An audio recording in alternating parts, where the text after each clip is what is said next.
Speaking Task 1. You will be asked a question about a familiar topic. You will then have 15 seconds to prepare your response, and 45 seconds to speak. Do you prefer starting your day early or waking up late?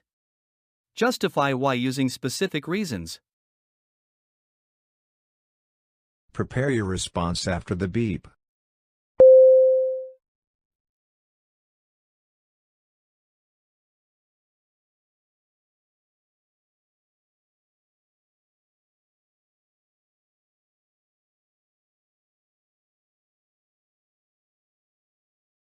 Start speaking after the beep.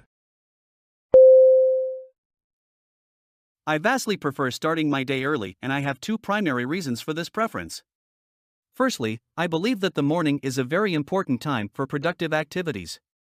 The mind is refreshed after rest and the concentration level is at its peak. So, waking up early gives me ample time to do my tasks efficiently, be it studying or working out. Secondly, I feel that waking up early aligns more with the natural rhythm of our body, something which is evident from the phrase early to bed and early to rise makes a man healthy, wealthy and wise. The quietness of morning invigorates me, stokes my productivity, and the untouched potential of a new day propels me towards accomplishing more. Consequently, a fresh kickstart not only maximizes my productivity but also keeps me active and energized for the whole day. Speaking Task 2. You will read a short paragraph and then listen to a conversation between two people. You will have 50 seconds to read the paragraph. After, you will get a question about what you read and heard. You will have 30 seconds to prepare your response and then 60 seconds to give it. You have 50 seconds to read. Start reading after the beep.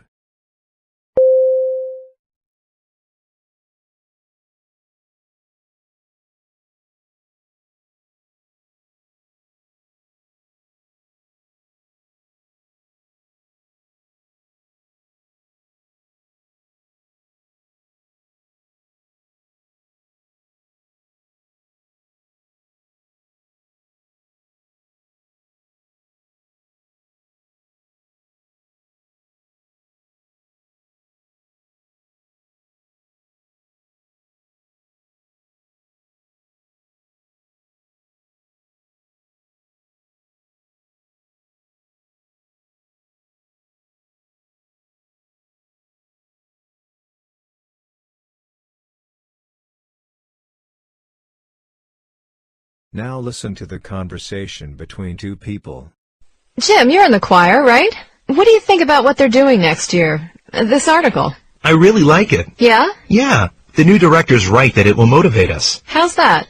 Well, some of the other schools are really good, so we'll really have to work hard to go up against them. Yeah. I mean, right now we don't rehearse more than once a week, but if we know we'd be competing with other schools, we probably rehearse more often and improve our singing a lot. That's true. The more you practice, the better you get. So, what about what the article said about how this will help the program? I hope it works. Right now, our program is pretty small, but we have some really talented people, and it would be great to attract even more people. So, how will this plan help? Well, if we go to these off-campus events and other people hear us and think we're really good, we might be able to get some new students interested in coming to this university, to be a part of our music program and perform in our choir concerts. You're right. I hadn't really thought about that. The man expresses his opinion about the change described in the article. Briefly summarize the change. Then state his opinion about the change and explain the reasons he gives for holding that opinion. Prepare your response after the beep.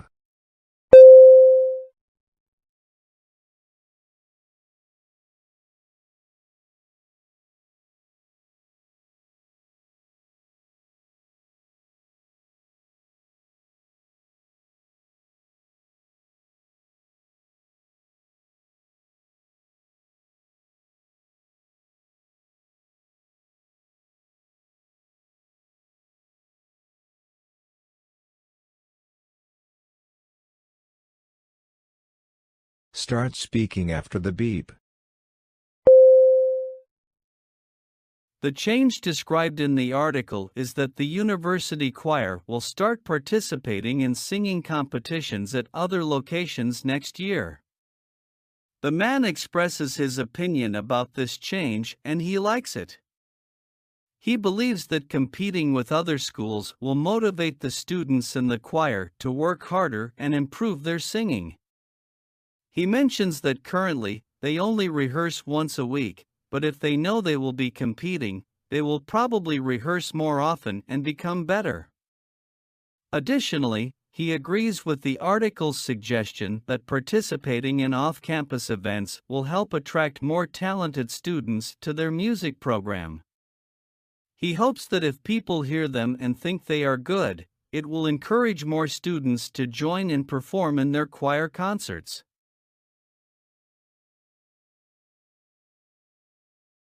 Speaking Task 3. You will read a short paragraph about an academic topic, then listen to a lecture about it. You will have 50 seconds to read the paragraph. After, you will get a question about what you read and heard. You will have 30 seconds to prepare your response and then 60 seconds to give it. You have 50 seconds to read. Start reading after the beep.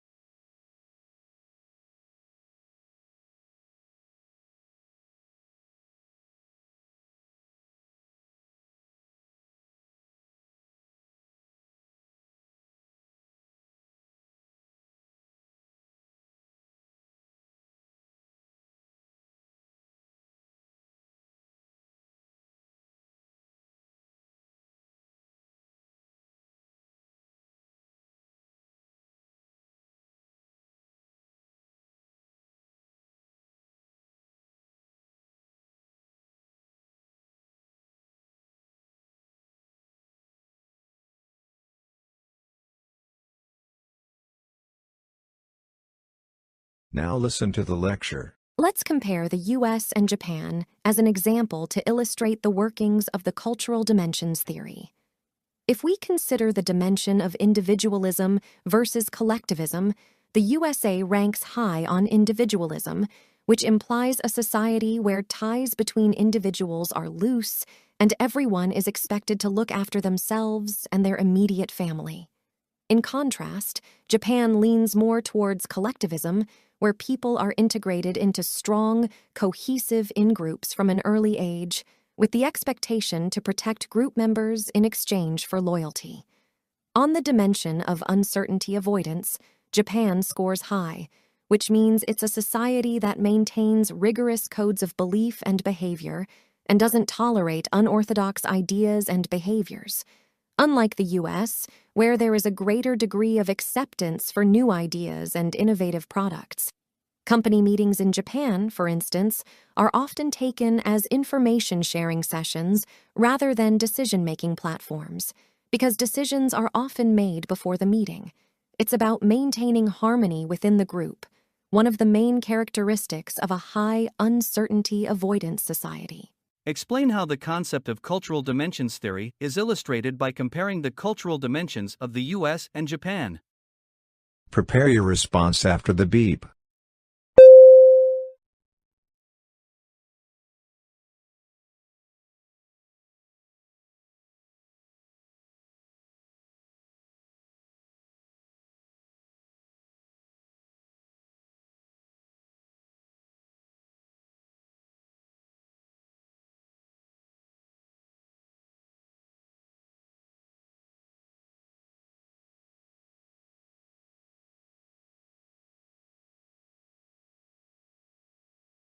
Start speaking after the beep.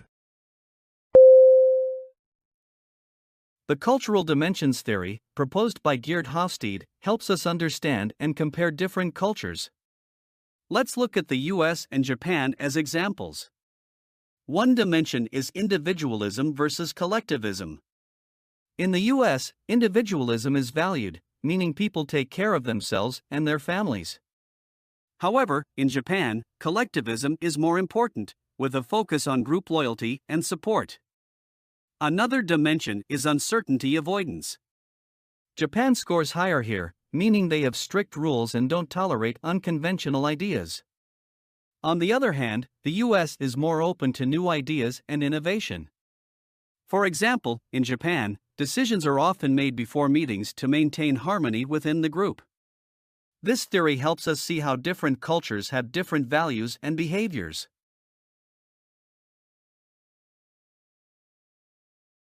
You will listen to a lecture about an academic topic. After, you will get a question about what you heard. You will have 20 seconds to prepare your response and then 60 seconds to give it. Now listen to the lecture. Today, we will be discussing the concept of social stratification, which is a system in society that ranks categories of people in a hierarchy. Social stratification is a trait of society and persists over generations. It involves inequality as well as beliefs. There are two main perspectives of understanding social stratification. Firstly, we have the functionalist perspective, which argues that social inequality is necessary for the smooth functioning of a society. They believe that the different social classes reflect the existence of a meritocracy where an individual's skills and talents, not their social standing, determine their position in society. The most skilled and talented individuals are rewarded with the most wealth and power in society. This system provides incentives for people to strive for prestigious jobs and contributes to the overall equilibrium of the society. Secondly, we have the conflict perspective, which views social stratification as the outcome of power struggles between different social groups or classes. The wealthier classes use their power to exploit those in lower classes, maintaining their wealth and power at the expense of others.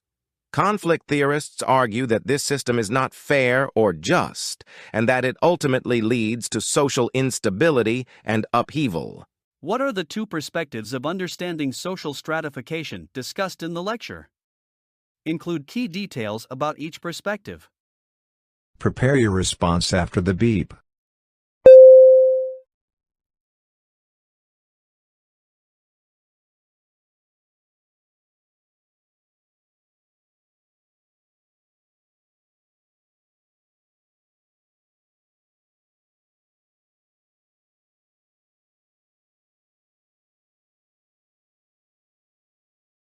Start speaking after the beep. The lecture talked about two perspectives for understanding social stratification. The first one is called the functionalist perspective. This perspective believes that social inequality is important for a society to function smoothly. In this view, different social classes represent a meritocracy where a person's skills and talents, not their social status, determine their position in society. The most skilled and talented individuals are rewarded with wealth and power.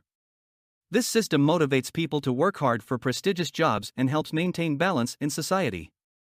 The second perspective is called the conflict perspective. This perspective sees social stratification as the result of power struggles between different social groups or classes. Wealthy classes use their power to exploit those in lower classes, keeping their wealth and power while disadvantaging others. Conflict theorists argue that this system is unfair and leads to social instability.